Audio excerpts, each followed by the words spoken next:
What's nutrition today? So this is going to be the main pillar that you guys are going to need to focus on more often than not. It makes up about 70% of your weight loss journey, your weight gain journey, whatever it might be that you're trying to aim for.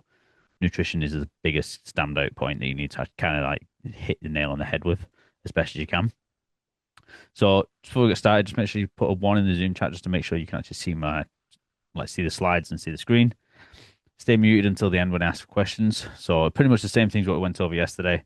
Have your Zoom chat open and put any questions in there as I'm going along, and I can go back and obviously see the questions and answer them. So if I do mention anything that you want answered or that you have a question about, um, then make sure you do put it in so then you don't forget and then I don't miss it as well.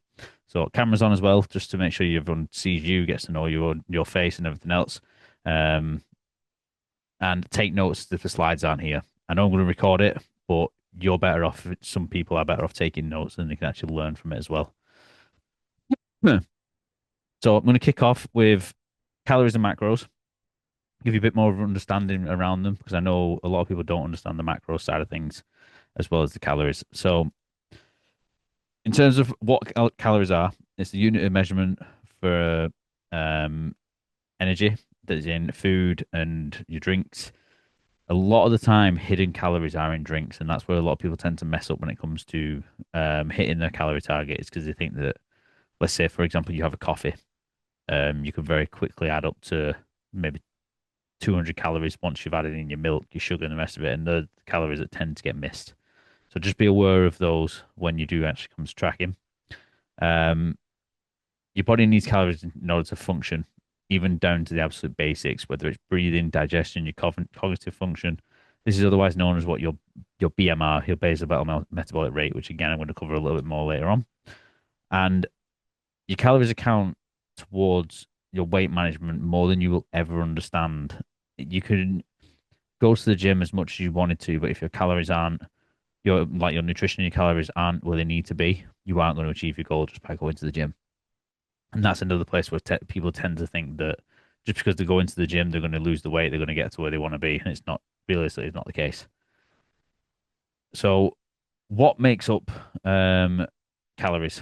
So, the energy sources are obviously, as you guys probably know, are protein, carbs, and fats. Protein and carbs have 4 calories per gram, and fats have 9 calories per gram. So, if you're thinking, for example, you would have, let's say, beef, and you go for not a lean beef. You just go for a normal standard full fat beef. A lot of the calories that are in that are going to be fats, so you're going to make up a lot more of your calorie total being fats as well as the protein. Now, if you go for a leaner source, you're going to have more of a protein side than you are to fats, and that's why the calorie amount on those meats are lower. Same thing goes for, let's say, for chocolate, for example. A lot of it's carbs, but a lot of it's also made up with fats, and there's not much protein in it. Again, it's how you quickly add up in the calories mark points for your energy sources. Now, here's just a few of the benefits for the macro benefits. So, first of all, we'll go through protein. Simple terms, it's used to build and repair your muscle. So, whenever you've been to the gym and you get like that feeling of what's called DOMS, so delayed onset muscle soreness, that sore feeling you get, the more protein you end up intaking, the faster you will recover and repair the muscle damages from those little micro tears that are made during training.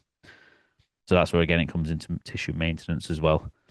If you're in a weight loss phase and you're not prioritizing protein, your body will start to try and deteriorate the muscle as well as just trying to use the carbohydrates for the energy source. This is why you'll see a lot of people who are on things like Monjaro or Zempic and they don't prioritize protein, is you'll see that they lose the weight, yes, but they also lose the muscle tissue and the whole skeletal mass tends to drop rather than just thinking of body fat dropping. Um, Protein is key as well to stomping out your cravings. It's going to keep you fuller for longer. That's the main thing protein is used for as well when it comes to any form of diet. If you prioritize your protein, it's slower to digest. It also takes more calories that your body burns to digest protein than it, let's say, carbs or fats. So protein is key. Hence the reason why in the challenges today I tried to make sure that you all had at least 30 grams in your main 3 meals. just to make sure that your um, cravings would have been on point, and at least then you're getting around 90 grams of protein just from your main three meals. That's not taking any snacks that you might have had, and it can be very easy to obviously add up towards that protein. So if any of you just put a two in the Zoom chat if you've looked through the resources that I sent out this afternoon, whether that be the protein cheat sheet, the meal prep, or what's the other one? There's one more. What was it now? Portion sizes. Good. So Leanne has good stuff. Um, so with the protein cheat sheet, that will show you literally all the quick ways you can quickly add up to 30 grams of protein, 20 grams of protein. Just ultimately comes down to how much protein you're down on your overall intake for the day. Yeah, but the biggest thing I would say is make sure that you are prioritizing protein. Um, because again, it supports your entire skeletal and muscular system, down to even like your hair health, for example. You'll find that if you've got a high protein diet, your hair will feel a hell of a lot more healthy as well for you ladies as well. Now, going on to carbohydrates, and the big thing here that is I want you to all to remember is that carbohydrates are your main energy source for no matter what you're doing in your day, where even if it's just down to walking or you just want to be able to be more energetic and actually like be able to feel like you need to be intaking carbs. Um, it will help you along with weight management as well because of the fact if you've got more energy, you'll feel like you can actually do more, which then means you're probably going to be more active. So it in turn it kind of follows through with the weight management side, even though everyone on social media and all the rest of it says, "Oh, cut carbs, do keto," and all the rest of it. It's a load of bollocks. You need carbs. Yes, having carbs is going to make your weight loss go a little bit slower, but as an overall standpoint for your actual body and what your body needs, it is better off to go a little bit slower in terms of just thinking that arbitrary number is going to go down than you trying to focus on all the rest of your actual overall body health rather than just that one number. Because that one number will drop regardless. If you took the carbs out and went down to say like 10% of your daily allowance being carbs, your weight will drop, but you will feel shit for it. So it's making sure that obviously you aren't just dropping those carbs just to make sure that that number goes down. So ultimately, again, it comes into the brain function side of things. Is as long as you're actually taking your carbs, your brain's going to have the energy to fuel you, and then going into digestion.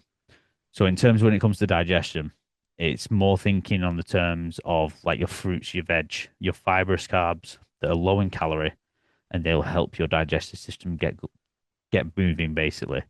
And then in turn with that, that will help with the waste management of your digestive system. So it'll help you actually get rid of any excess weight because you could hold anywhere between 2 pounds to 10 pounds just in waste in your body that you wouldn't even think about on a day-to-day basis. And that's another reason why the scales just shouldn't be something that you kind of think of. And the next thing, again, going back into obviously that weight management and energy system, it can help with muscle growth because, again, you've got more energy, you'll get more chance of building more muscle mass, which, again, will lead to more of that toned look that you want to try and achieve. Now, going into fats. Now, a lot of people, again, try to avoid eating too much fats. And it's completely normal to think that way, but you still need to intake some amount of fat. Normally, anywhere between a minimum of 20% of your daily intake should be fat, but no more than a maximum of 35%. Ideally, sitting around that 30%, but it depends on person to person. Someone might consume more fats based on the amount of protein that they're intaking. So, again, they'd be classed as more of a healthier side of fats. So, when it comes to fats, they are needed for survival. So, your body needs to have everything like we've lost some people. That's fine. It needs it for survival. It's great for vitamin absorption, organ protection around your core. Um, and that's ultimately another standpoint when it comes to women, for example, that that area in your lower stomach, yes, you need that little bit of extra fat there as a woman to protect the whole core and everything around the reproductive system. That is why you tend to hold that little bit of lower belly fat. It's genetically and down to you as being a woman. That is the way it is. And if you was wanted to lose that, you would have to sacrifice a lot to get that completely gone. But then you're sacrificing a lot when it comes to, let's say, your menstrual cycle and that kind of things. You've got a lot of the other side of it that does tend to mess up when you do go too low. And ultimately, fats make up a lot of your cell structure, even just down to the absolute bare bones of your cells. The way that your cells move around your body, you need the fats in order to actually move, let's say, your protein amino acids around the glycogen from just carbohydrates. Fats are genuinely one of the main standpoints of what your body needs to actually flush everything around your body. Now, going into finding more about your maintenance calories, otherwise known as your TDEE, your total daily energy expenditure. What I do with all my clients, and even for you guys when I've done all your plans, is I've used tdecalculator.net. And what you basically do is you put in your age, you put in your gender, your weight in pounds or kilos, depending on which way you're doing it, and then your height. And then you click into whatever activity level you think you're at. I always tend to underestimate everyone's activity level because people tend to think that they're more active than what they actually are. So you're likely to get more, like better results by underestimating rather than overestimating. So in this graph, in this tally of numbers, you've got your basal metabolic rate, and then whatever's in bold is what you've selected for your activity. Um, so your BMR is your basal metabolic rate. So this is what your body needs at complete rest. So by complete rest, I mean you are literally sat there on your sofa. You've not moved a muscle. You've not twitched. You've not even breathed. You've not even, well, you're breathing, but you're literally just existing in that spot. But you're not moving a single, like even just doing this with your finger. You're not even doing that. That is your basal metabolic rate. That's what your body will need at complete rest. And you should never really go any lower than this unless it's for a very short period of time. And I'm saying short periods in anywhere between 1 to maybe 3 weeks at the maximum. But just know if you are below that, you're going to be feeling like absolute trash for that period of time because you're not meant to be that low. Your body's not expected to run on nothing.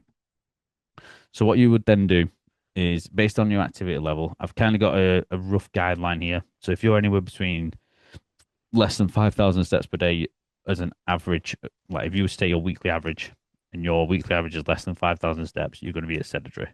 And going further on, like 5,000 to 7.5, low activity, 7.5 to 10, you're somewhat active or moderately active. And then you've got like highly active will be athlete, like where you are hitting more like 12,000 steps a day, plus doing resistance training and anything else you might do cardio based. Then you're in that like highly active standpoint. But you're better off, like I say, you're better off underestimating your calories for this point. So going into that when it comes to the weight management side of things, is you want to adjust your calorie intake based on your maintenance or your TDEE. So anywhere between 200 to 500 calories lower than your TDEE, you should be roughly in your weight loss as long as you're not going into your basal metabolic rate. If you want a bit more of a slower weight loss, then you go for like more 200 calories. If you want it a little bit more of a quicker, you could go maximum like 500 or even lower. But it all comes down to how low you and how close you want to be to the your BMR. Just know that obviously if you're going lower, closer to your BMR, you are going to have to be more strict on yourself. And the point of the way I coach is that I want you to be able to have that balance for the entire week and your day-to-day life and actually live your life how you should be able to live your life, like going out for meals, spending time with your family, having the fun things in life. So ideally, you want to be anywhere probably around the 500, maybe 400. Completely comes down to person. Um, Rather than just thinking I want to lose it as fast as you can. You have to make this change sustainable, and that's the main thing that you need to take away from everything I'm going to be teaching you. Everything needs to be sustainable for you to be able to consistently achieve this goal without actually going backwards or regressing or completely just saying fuck it, I'm not doing it, and basically going back to square one of comfort. The next thing you do if you want to gain weight, so this would be a case of if you've gone through your entire fat loss journey. You've got to where you want to be, but then you want to be able to build some more muscle mass and look better in your clothes in terms of making your muscles um, look more full. To fill your clothes out nicer, make you look nicer in a dress, whatever it might be. That's where you would need to go into a surplus. So this would be you would find your maintenance for where your new weight, like your new goal is, or as you come down in your calories, your calorie amount will change as your weight loss comes down and your weight comes down as well. So once you've found that maintenance, again, you would then add 200 calories or more on top of your TDE. Ideally, if you've already been through a fat loss phase, there is never any need to go more than 200 calories more and stick towards more of a lean bulk is what I would classify it as. It makes it a lot more sustainable for where you're currently at, and it just gives it a slower process, but you're better off doing that than putting on loads of extra unnecessary weight or body fat. So you can use this in a different way as well. Rather than thinking your calories as a daily goal, you can think of it as a weekly. And I am going to go through this again a little bit later on. But you can manipulate calories throughout the week rather than thinking you've got to be on the same calories every single day. I'm going to show you methods a little bit later how you can actually manipulate it to be on a weekly process rather than a daily process. Going into macro splits. Now, this can be complicated. If you do get overwhelmed with the macro side of things, I'm going to give you a couple of tips on the next slide or a couple of slides later. But basically, what you want to try and do is a starting point is stick towards a balanced standpoint. So if you're only just starting, for example, you're not going to know fully what your body's doing. So you want to be trying to aim for maybe a 35, 35, 30 when it comes to protein, carbs, fat, or 35, 30, 35. It comes into more of how you see your life and what your current lifestyle is. Like if you feel like you kind of rely on the carb side of things, your carbs are going to need to be higher. But the one thing that doesn't change is that protein amount. You need a standpoint on the protein. It's anywhere between 1.1 gram of protein per every pound that you weigh, or going off if you was working in kilos, it would go off your activity, and you would do anywhere between 1.4 to 1.8 grams of protein per kilogram that you weigh. Um, but as a starting point, I would normally put people on the 35, 35, 30, just to keep that fats at a baseline 30%, and work around that. And you could hold that for anywhere between 6 months and still be fine. What will mainly change is the calorie amount that you're on. Next one down is more for like your muscle growth.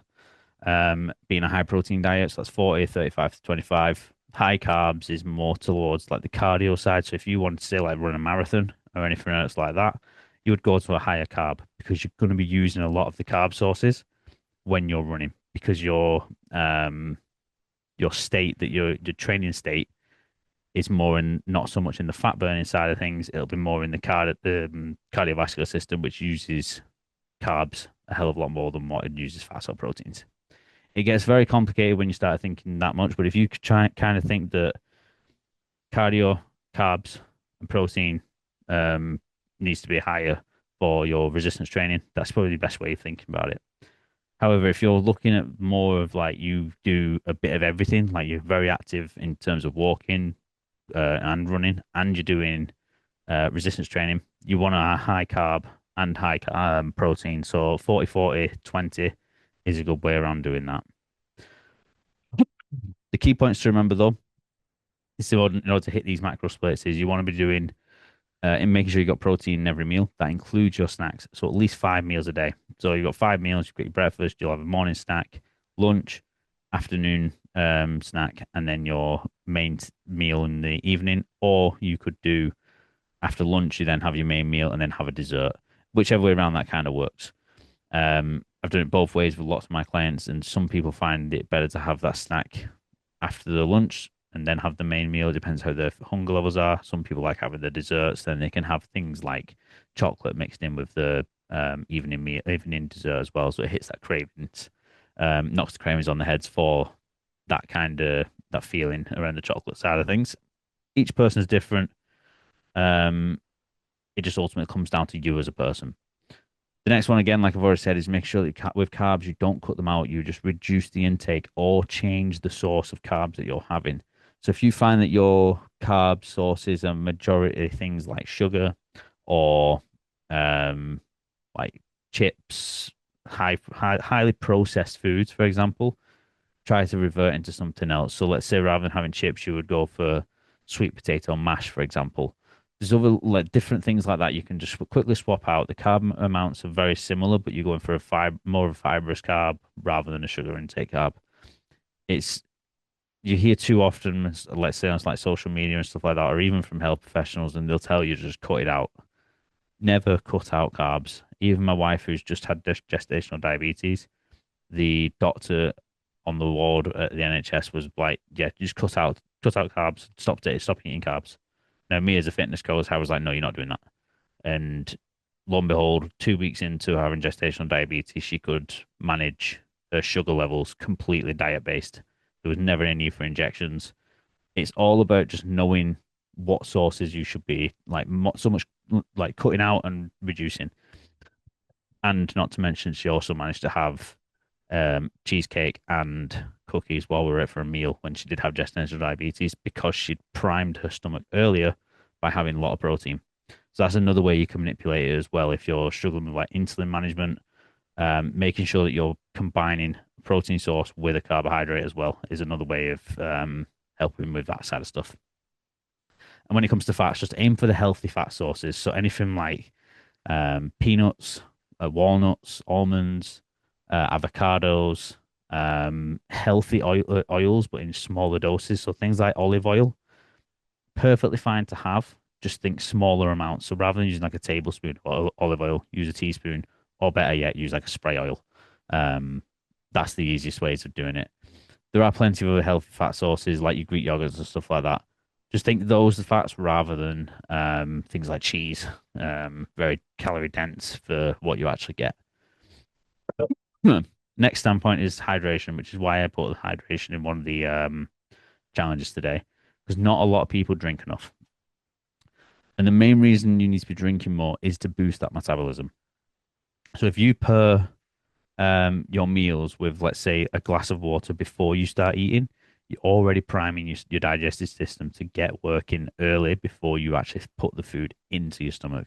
So that can help with your metabolism, help with getting rid of the waste later on when you come to finishing your meals. And again, it can suppress your appetite for a little bit longer.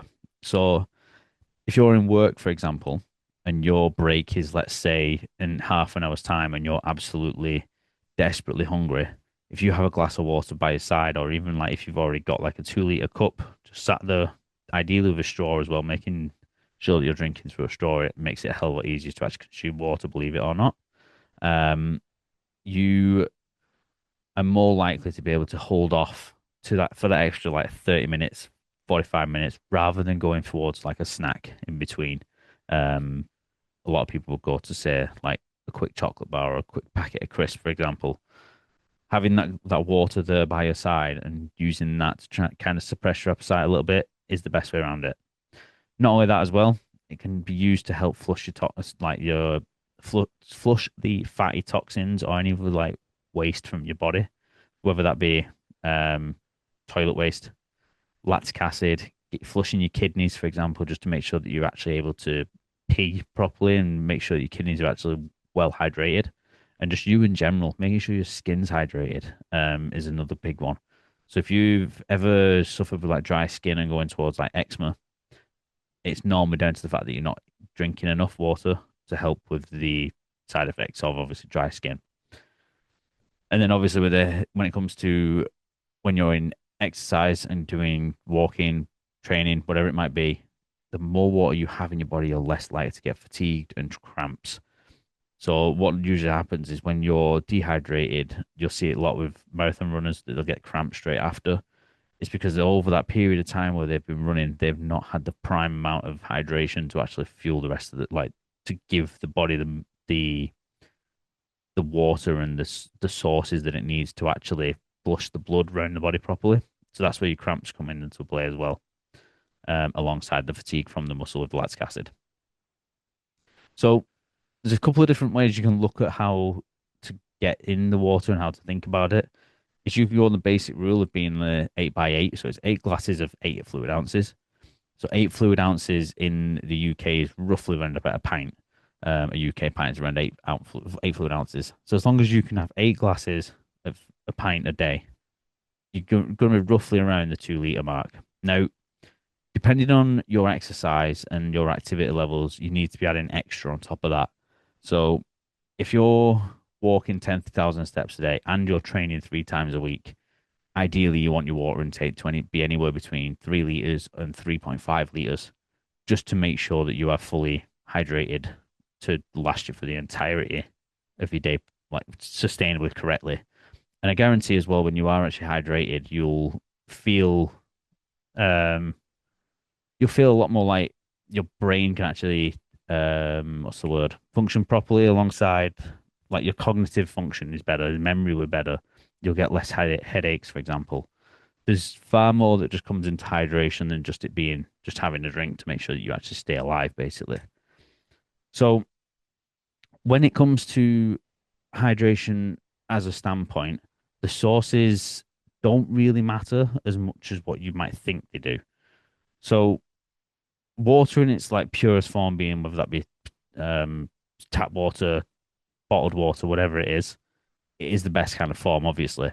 But having things like carbonated drinks, 0 calorie drinks, energy drinks, yes, you can still have them and they still count towards your hydration source. But if they do have calories, just make sure that you track them. And the biggest thing you can do is just making sure you're actually having things that you enjoy. So if you enjoy, like, let's say a caramel latte from Starbucks first thing in the morning, have it. Just track the actual drink. And yes, it might take up a good two, maybe 300 calories of in your daily intake that are empty. But if it's something that's going to help you stay on track, you're better off keeping it in your diet rather than removing it. Because it's that little standpoint of the fact that the moment you remove it, you're going to go backwards and you'll just get to the point where you'll be craving it that much that you you basically was like, nope, fuck it, I don't want it anymore. Don't want to carry on with this. I'm basically living in shite for the sake of nothing. Um, so once you get to a point where you're kind of like, oh no, I can start maybe teetering this off, and rather than having it maybe every day, you cut it back to 3 times a week.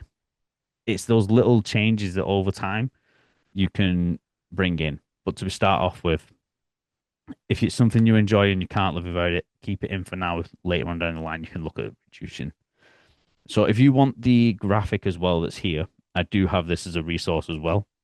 So if you do want that, just drop me a message after the call and I can send that over to you as well. Now, when it comes to tracking your calories, this is the key point of why you need to do it. So not only is it going to make you aware of what you actually are eating, it's also going to give you the knowledge of how you can change to actually benefit your goals. So without actually having the awareness from tracking your foods, you're never going to know what kind of calories you were previously intaking to what you're intaking now, um, or even taking in the future, for example. You're never going to know. So without that, you're never going to have the knowledge on how you need to change your current diet to actually to get to where you want to be and reach your actual goal.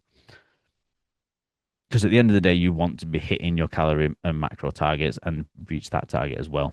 And again, you can't do it without tracking your intake. So there's many different ways you can do it. Inside my coaching program, I do use an app called My PT Hub, which has it all built in, and I get to see all my clients' food logs that they do with every single meal, everything that they do. I will see, get a notification, so it holds that little bit more of an accountability along that side of it. There are other free or paid apps like MyFitnessPal, NutriCheck, Lose It. These would be the ones that I would say if you're not part of a program, pick one of them. More often than not, a lot of them do the same stuff. So just pick one, use it, and get familiar with it, and also actually how to track the food correctly. Um, but at all costs, you will see a lot of fitness influencers these days mainly promoting a photo scanning AI app called Cal AI, I believe it's called. Avoid these apps as much as possible because realistically, if you think about it as a standpoint, you can't actually get and know how much something is in a caloric amount without weighing the food that you are trying to do. So let's say like 100 grams of chicken breast, for example, it's got 30 grams of protein, but you've weighed that 100 grams of chicken breast and you know it's 100 grams. A photo that you take does not know the weight of that chicken breast. It will never know if it's 100 grams, 50 grams, 150 grams. It will just throw in a number and just kind of go, oh, okay, that's about right. But you'll never know until you actually weigh it and track it properly. So stick with things like MyFitnessPal, NutriCheck, or Lose It um, over these fine-dangled AI photo apps these days. It's just not worth it. But ultimately, if you get overwhelmed easily by tracking your food and weighing it all out and everything else, the most important thing that you should ever focus on is protein being the only macro that you focus on, and then let carbs and your fats fall into place. So then it ends up being that you're only looking at your protein goal and your calorie goal as your main two things. And just by doing those, you will still lose weight and you'll still lose weight at an optimal rate, rather than overwhelming yourself and thinking, no, it's too much, and then just quitting everything. It's not worth you getting overwhelmed and getting stressed over something that really it doesn't matter all too much.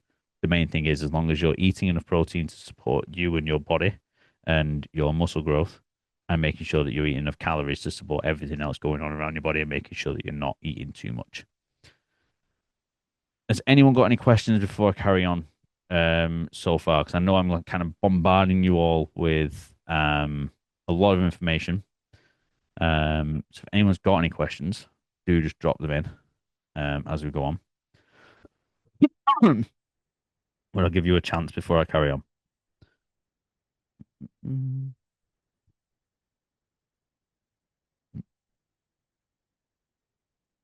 Nope. Okay. So if you're not overwhelmed all too easily, then just focus on everything. It's that simple. But again, it can get overwhelming quite quickly. So making sure that you're um, focusing on the right things rather than the wrong parts. I've had clients in the past that have got everything on point. They've hit the protein, they've hit the calories, but then they've got overwhelmed at the fact that they've gone over on fats and under on carbs. Ultimately, it doesn't matter all too much. But I've had people stress to me in the past. So I know how easy it can be overwhelming for some people. So another part that will come with the overwhelm is that when you actually begin to lose weight, a lot of people get to the point where they hit like a plateau or they get to a certain point, they don't know where to go from that because the weight's not going anywhere. That is the plateau point. And with that, you need to understand that your calories need to come lower to get past that plateau. Or it could be as simple as a macro change that you might need to lower your carbs a little bit, increase your protein a little bit more, just to help with that water retention coming down from the carbs.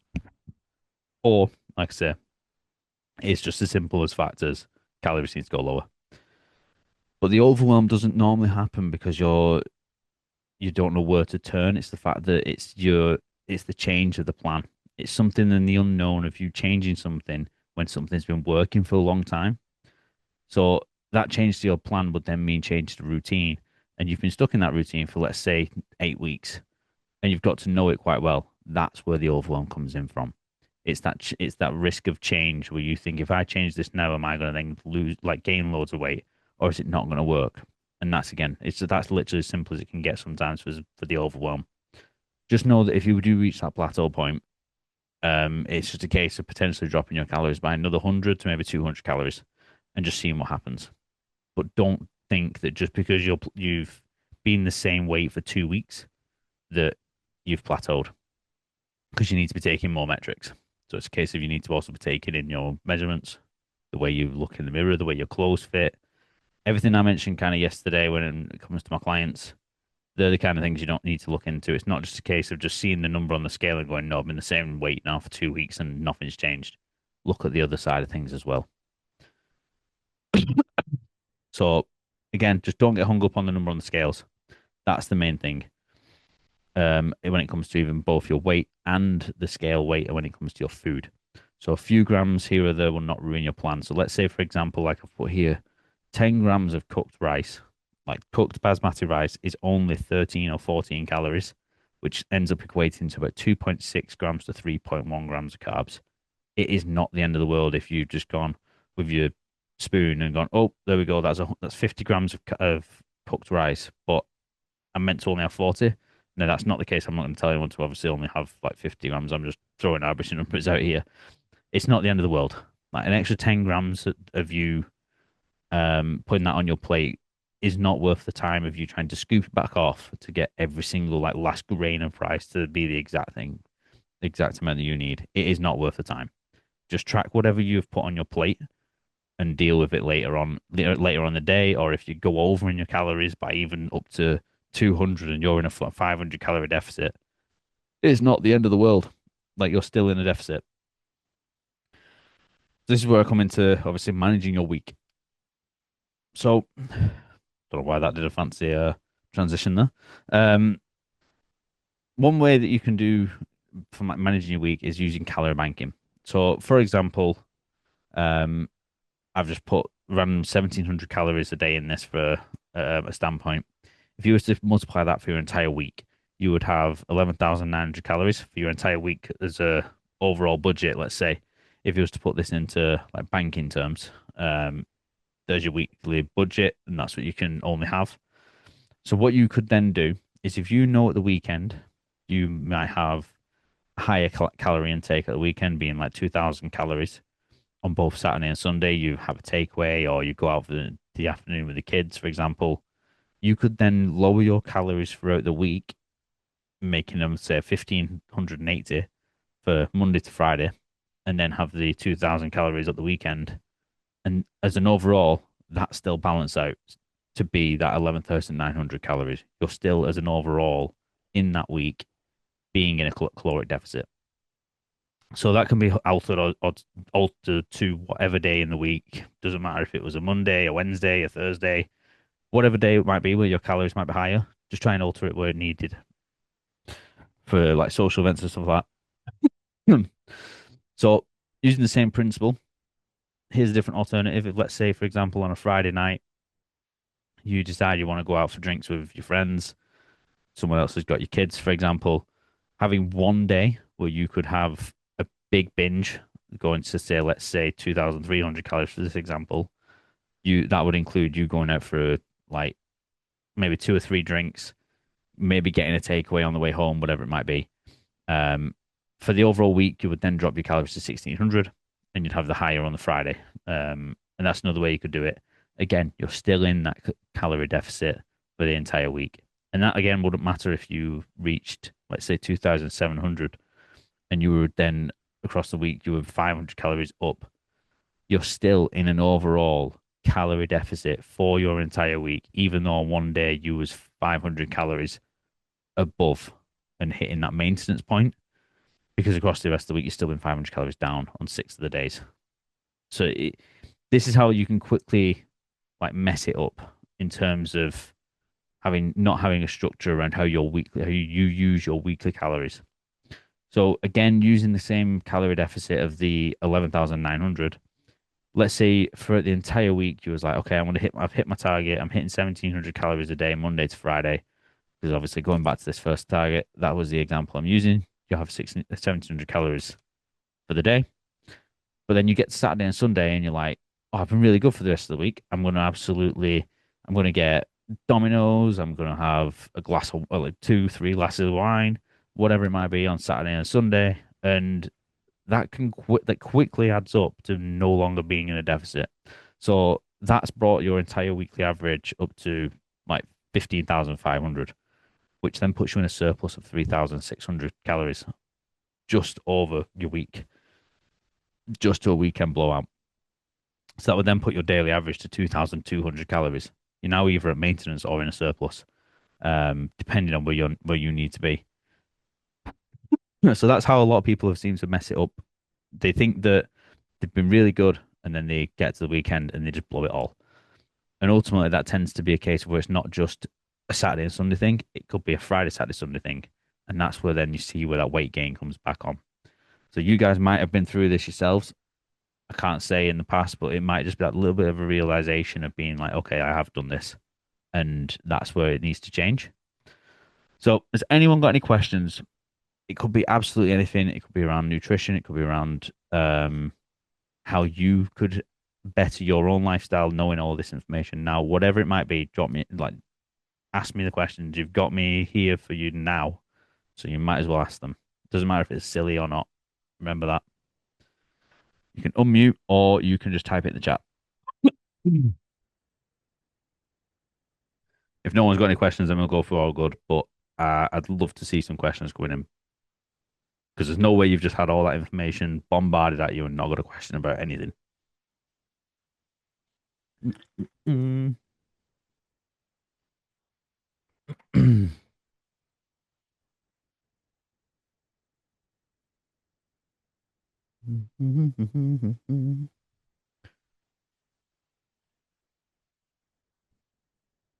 Like I say, if it's easier to ask a question and unmute, go for it.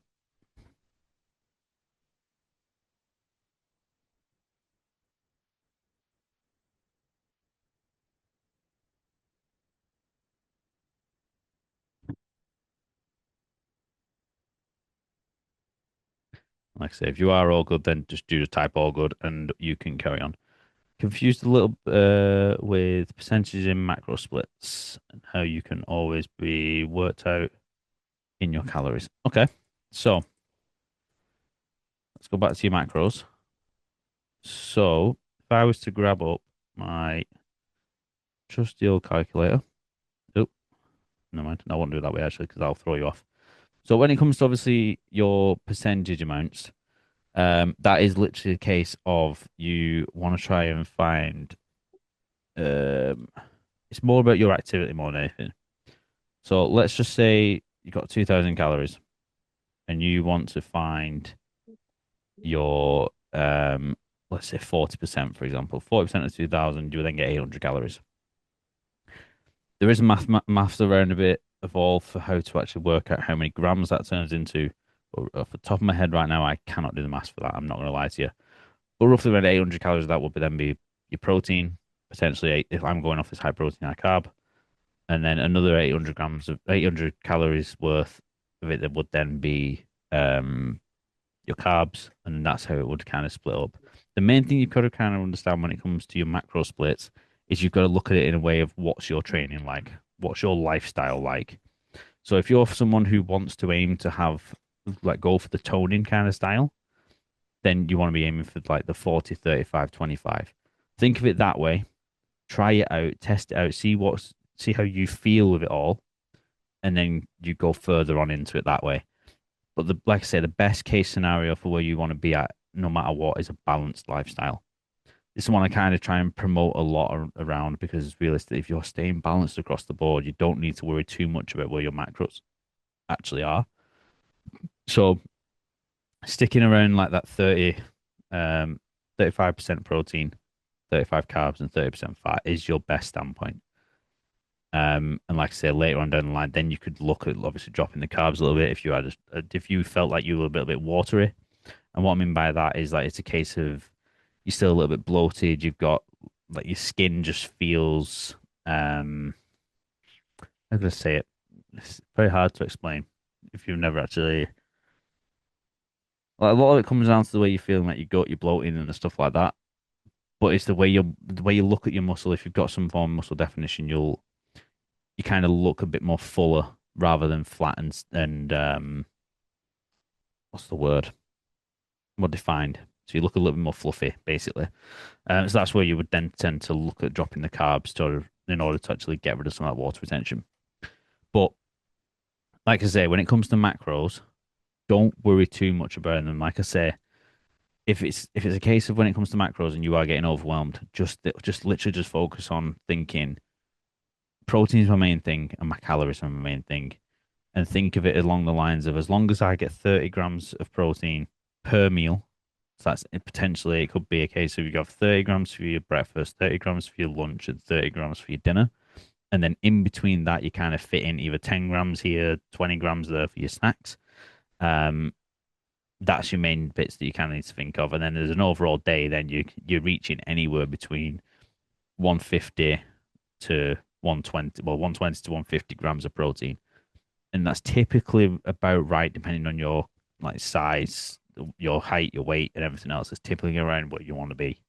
100 grams a day is like minimum, like protein wise. So rather than getting too hung up on the macro splits, just think that protein and calories are your main sources that you want to look at. Does that help at all? Because I get how it can be confusing when it comes to macros. And I've spent a lot of time with my clients, for example, where they've not understood it, and it's 6 months down the line where they finally do. It does just click. I've had some people where it's like the first couple of weeks, it's clicked straight away. It's completely just down to you as a person. If it's something that you don't understand and it's a little bit overwhelming, that's why I say just look at more of that protein side of things and look at the calories. Hmm.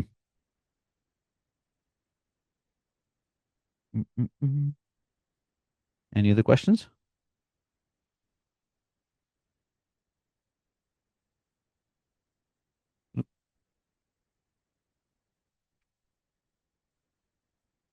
Anything from you at all, Ryan? Are we good? You might still be driving. I'm not sure. Mhm.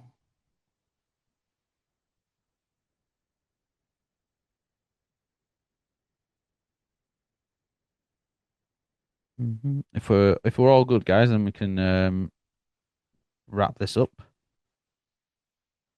Yeah, no worries. That's all good. Like I said, it's recorded anyway. I'm going to get straight up into the group chat after if you want to take notes actually and go through anything that you might have not understood, or if any questions come to any of you after you've rewatched this, just drop a message in the group and I'll be more than happy to respond in either voice note form or text form, whichever it might be.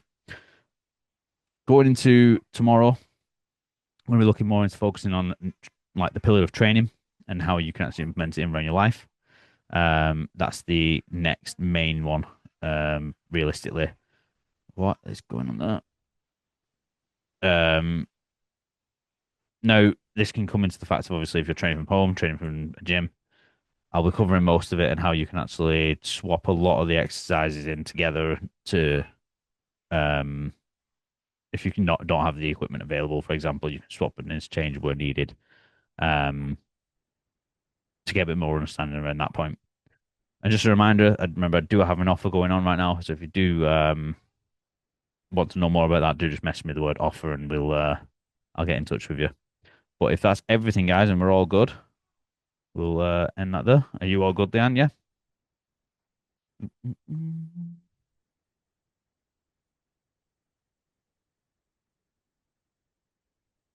Yeah, good. So have a great rest of your evening, guys, and Ryan, safe driving home.